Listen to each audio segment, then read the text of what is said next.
Hi everyone, Roger here from Ask the Car Experts. I'm here with Zion. Today we're going to do some water leak diagnosis on my BMW X5 for one of the most common spots that leaks on any BMW. It doesn't necessarily have to be an X5, is the door vapor barrier.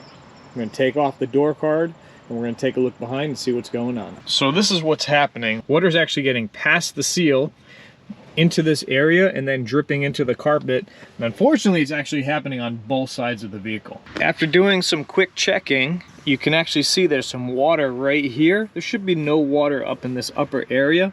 That usually means there's something going on with the vapor barrier. Everyone, I have a full video on some common spots that create water leaks on BMWs, and really it applies to any vehicle. So I'll put a link in the corner and you guys can check that out if you're interested. And as always, please remember to like, subscribe, and share. It helps me out a lot trying to grow my channel. Your help's greatly appreciated. Thank you very much. So on a BMW X5 for the rear, we have to take this door handle off right here. Then I have some screws towards the bottom. So you're gonna wanna use an appropriate pry tool, a plastic wedge. We're gonna wanna slowly give this a pull and work this bottom piece free along the bottom. And try to separate these, and it's always good to not do this when it's super cold. Usually when you get it that far, sometimes you can give it a tug and get it to come out the rest of the way. We have a screw here and a screw up here we have to take care of. Using a long T20, we have to get in this deeper well here to get these screws out.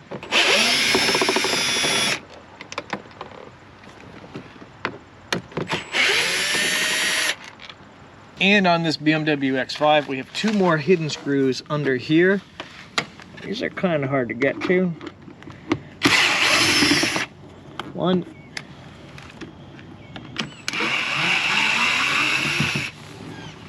There we go. There's also an additional screw underneath the handle. So to get this off, you know, the repair instruction says get up in here. You don't really have to do that. You can kind of pry this back a bit or get up under here and gently pry this out, this plastic piece.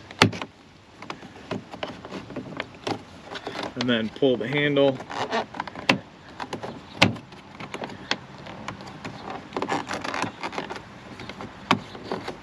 Work that free with your trim tool. And there we go. So that's out. It's another screw right here. So always take a look at your clips. This clip is still intact. Obviously if it's cold out, this could break, so make sure you're careful. So this is the last screw right here behind the handle. This is for a rear door on an E70. All right, let's get that last screw out.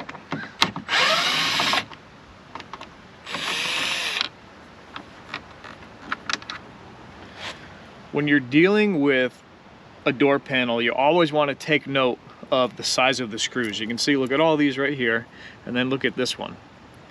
It's longer than the rest. If I put this one into the wrong spot, I could actually cause damage to the window regulator or even the frame of the door. So you got to make sure you put this back by the handle right here, right? The long one's for the handle on the BMW E70. Always take note when you're working on something like this where the longer screw goes, because you could cause some damage. I'm just going to use my pry tool and I'm going to pop some of these clips free.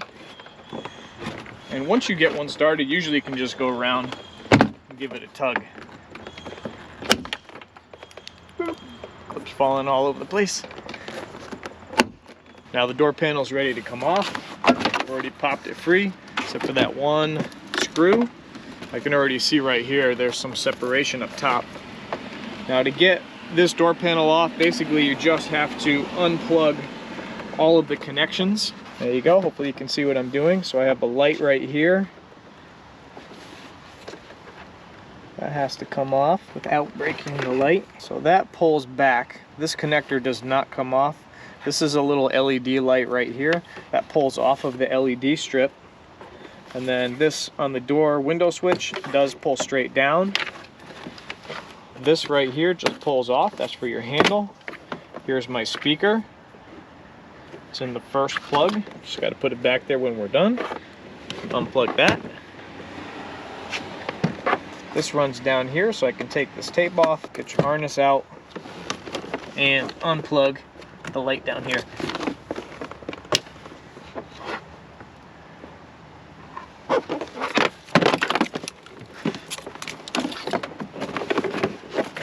So one thing to note, this is wet all along the bottom, and there's some debris in here. I think we're on to where the water's getting into my BMW. So this is one of the most common causes of a leak on a BMW for the rear and even sometimes the front. You're looking for the separation, and you can see right here, this nice pattern. I mean, this is still a little sticky, but over time and age, this can actually separate. It doesn't necessarily mean someone was in here already, but it could be that this is ripped. I'm less concerned about this all the way up top being separated, because as long as this whole bottom U is sealed, up here it's really less critical. So we even have openings here and some screw holes, so that's not really a big deal. But down here, you can look for evidence, and again, you just want to use your senses. Look right here, we have dirt. Where you have dirt residue, usually that's from water dripping, and it carries the dirt. So that is a sign of a water leak. So let's take a look. Yep, look at that, man, and it's even wet. So there's my separation, perfectly right where I expected it to be. Everything else is nice and sealed, and this is the most terrible spot, which also lines up with this seal right here, and water's getting into my car. So I can't have that. We're gonna go ahead and do a repair on this. So there's a couple of things that we could do. I mean, I guess I could try to put a piece right here, but I think if it's separating there, as I bring my hand back, it still wants to separate a little bit more. You can replace this vapor barrier, but if it's relatively in good shape, a lot of times what you can do is remove the old butyl and put a new butyl, but you want to make sure everything's dry and clean. So we're going to go ahead and remove the entire vapor barrier. Let me show you my tricks on that. And then I got to clean this up and dry it. I got to dry the vapor barrier. We've got to put a new bead of butyl and reinstall, and I got some tricks, reinstallation process. So this is how, my chair's run away. This is how I like to remove a vapor barrier. I take a sharp razor blade, and basically what you're going to do is just pull it back gently and use the razor blade to cut off the remaining butyl. Sometimes it will peel off, but then you want to just go ahead and slice all along the perimeter. I also like to start from the top down so I could peel it back as I go. Right, you got to make sure your wiring harness is not caught. If you have to unplug something and feed it through, do so. Just with some light pressure and a razor blade, you can remove this.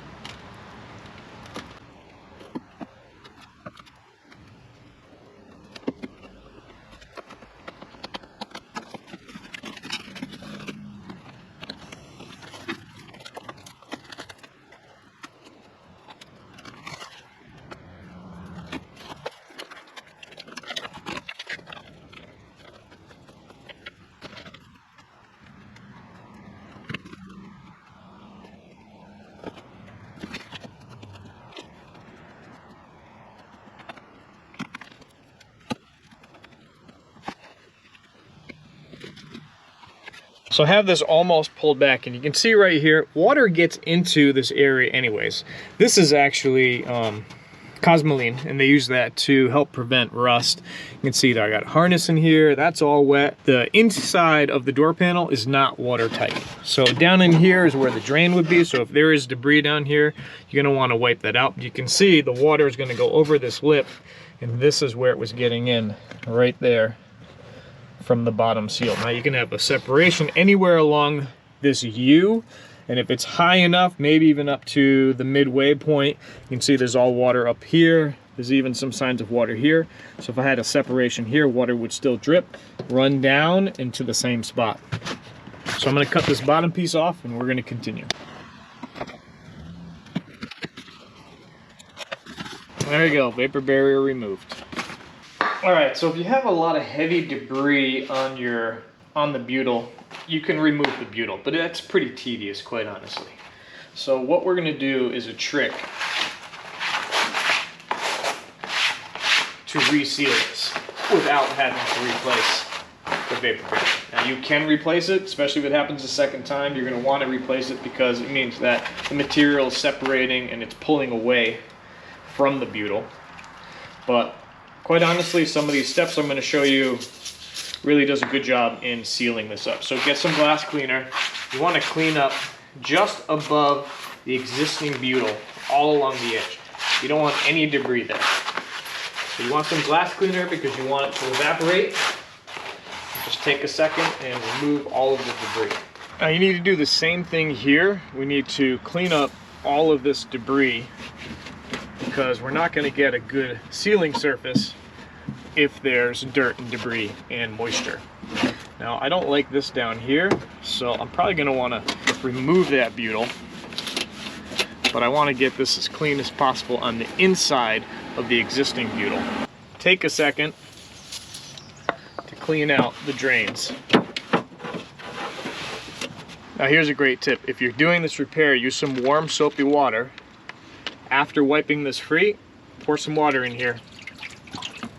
It's going to come out these drains, and you can verify that they're draining properly. And the warm soapy water does a great job in removing some residual debris. Now I want to remove some of this butyl because there is a lot of dirt down here. Wear gloves. Butyl is a carcinogen, so you don't want to get it on your hands, or at least keep it to a reduced amount. So what's interesting about butyl is butyl likes butyl.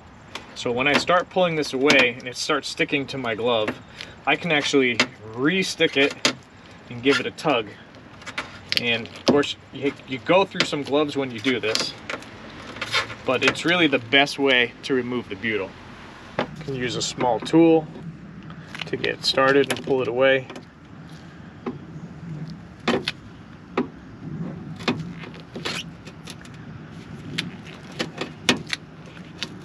Plastic tool is probably better so you don't scratch your paint. But I want to remove some of this dirty butyl down here. So I really think it's going to cause a problem with my bonding.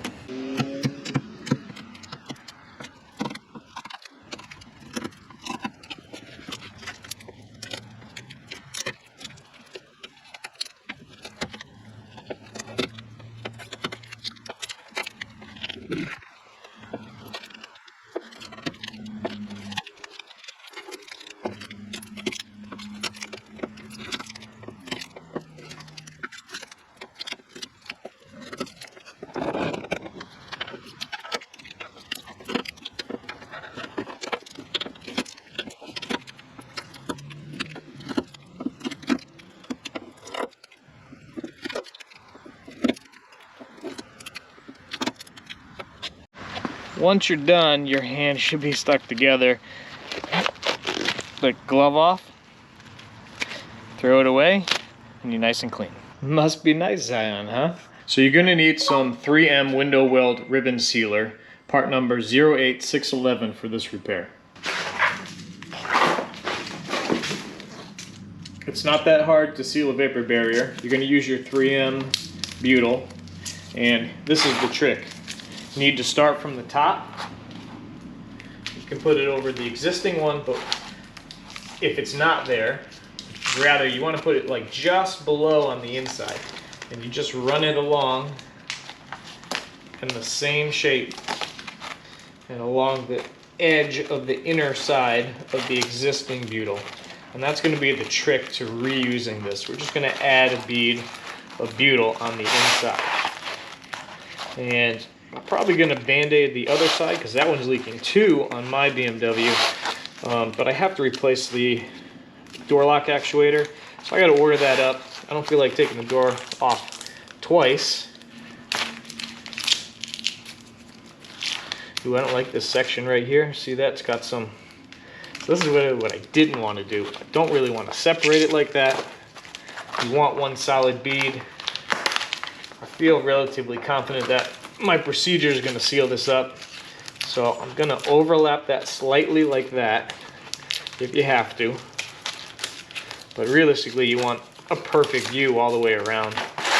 This butyl has been sitting around, so I may actually have to, and even there too. Yeah, this is the only butyl I have.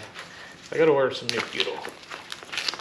This is not the ideal way, but you know what? See, I'm going to overlap it. I'm going to squish that together.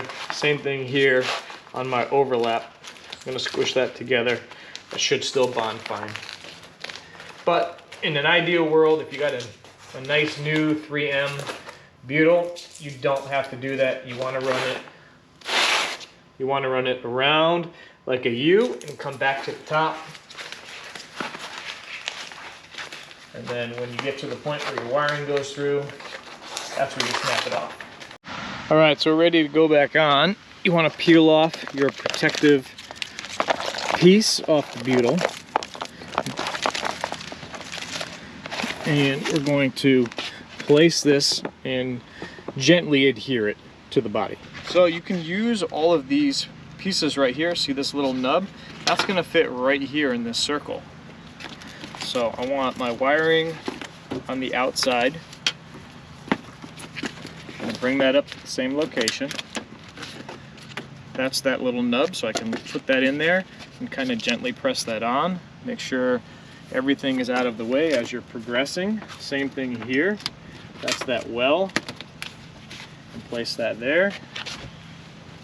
Look down here, you can see basically it will line up in the same location just about that we took the old butyl off. There is another one of these push tabs right here, so you can line that up and just gently press it on for now. We just want it to stick in place. Then I'm going to show you another great tip to get this to stay more permanently. Now you want a nice tool with a flat edge. Basically what you're going to start with is start pounding it.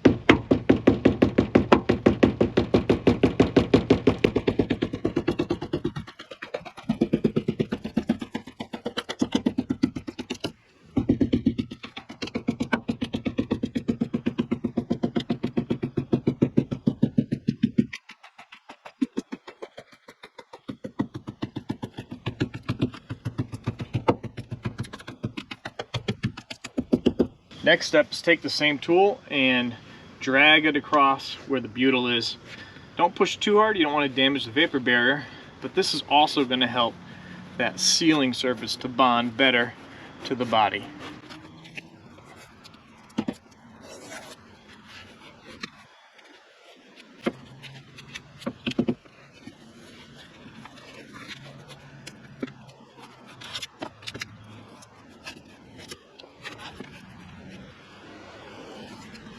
So here's another trick to get this to bond. Use a heat gun. Apply a little bit of heat. Just be careful not to put too much. But we want to warm this area up, especially around the U. Just be careful with the heat gun because you can get this too hot. But we want this to warm up to melt the butyl to get it to bond a little bit better. And then you do the same trick where you go along it just like this. As you heat it, you're going to melt that butyl and get it to bond even better.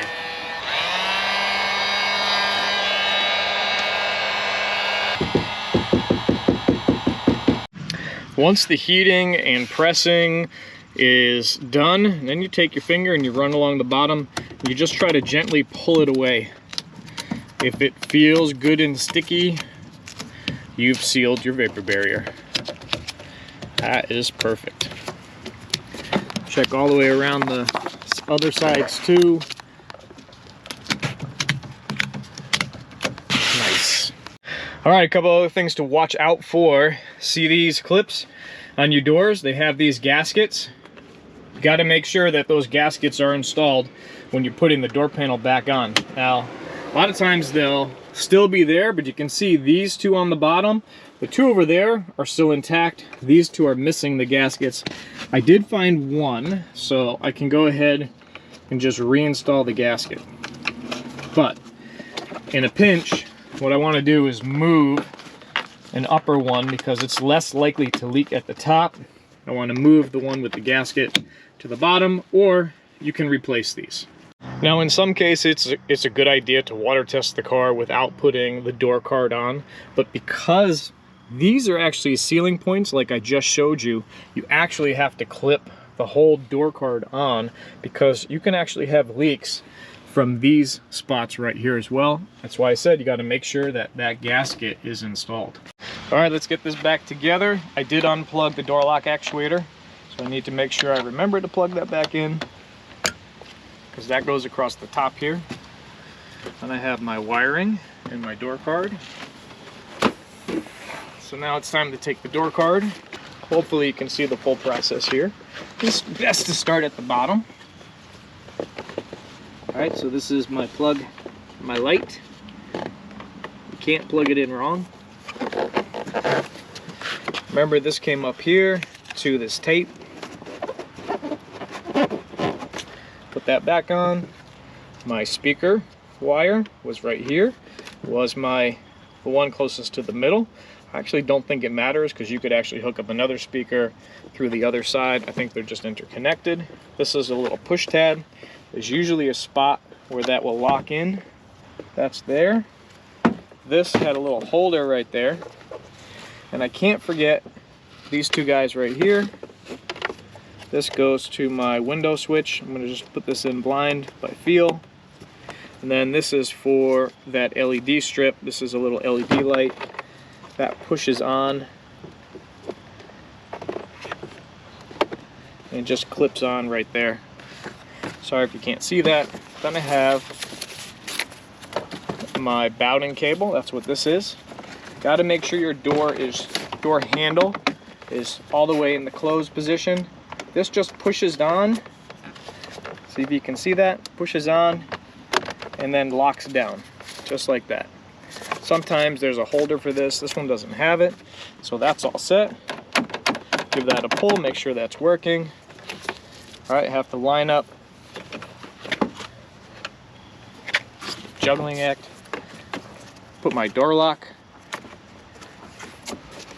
rod in place, and then gently put everything where it's supposed to be.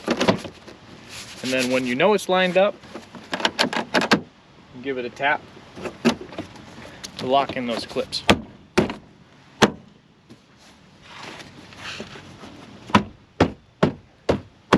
And then along the top, you do have to hit that pretty hard to get that to lock along the perimeter right here. Just give it a good hit along the top. This is where the leather's actually separating on this. I suppose I could put some glue in here, but maybe I'll do that another time. Because we're putting this together, now it's time for the screws. And make sure to stay to the end because I have that tip on how to dry out your car. Big screw on the top. Sorry, long screw on the top. 2 screws in the handle. Need a long extension. 2 screws on the bottom.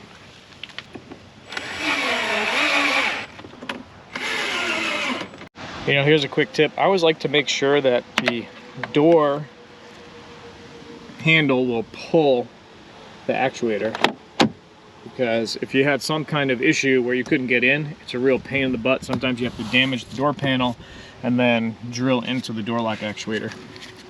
So now the handle last, pull this back, slide in just like so, and basically it just catches and then push it into place,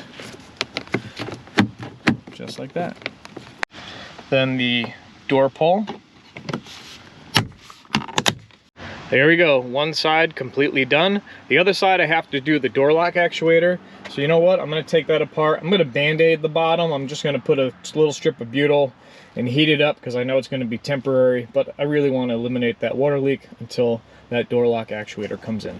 All right, let me show you my secret tip to dry out your car after your repairs.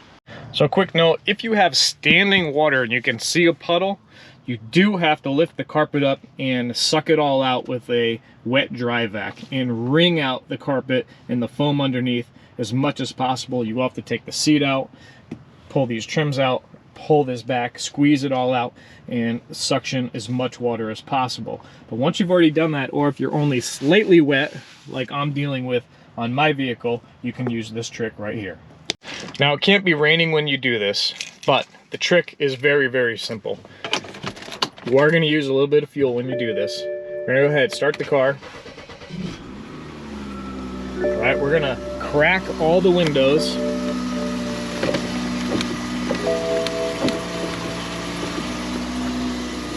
Just so that they have a little bit of a vent like so. Then you want your heat on max. You want your blower on max. You want your AC on, because when you have your AC on, it is removing moisture from inside the car. All right, and then it drips out through the drains for the AC box, which drip out under the car. Then after that, you want to set your seat setting. Make sure your climate control is set to full hot. Right? On a lot of BMWs, they have what's called a stratification wheel. So for this, you would go under settings. For my car, you would go under climate, and then you would go to driver ventilation, which brings you to this stratification wheel. I could make this cold. I could make 84 feel cold. You want to make sure that this is set to full hot. Or on some BMWs, you're going to have a wheel right here or this way, and you want to set it to full red. So that's already set. So the next step when I press this button here is I can do the airflow direction. So realistically, I like to set this either on mid and bottom, and do the other side as well, or just the bottom. So I'm going to heat the floor. I'm going to close up the doors. I'm going to have the windows cracked just a little bit, and then I'm going to let this even better. Open the sunroof on a sunny day, of course it's still a rainy day, and let it cook and vent. When you come out to your car after it's been running for a half hour to an hour, it is going to be toasty warm. Now you're going to want to do this for, realistically, the best thing to do is run it for like 3 hours. Check to see if everything is dry. If everything is dry, you're good. If you're still getting that condensation on your glass, or there's still some water in the car, still some moisture in the carpet, then you can do this procedure multiple times. And again, on a warmer day with some sun, it really helps a lot. So basically, I call this the bake procedure. Well, everyone, thanks for joining me. Please like and subscribe to Ask the Car Experts YouTube channel. Also, just liking and subscribing will help me out quite a bit, and share this video with your friends.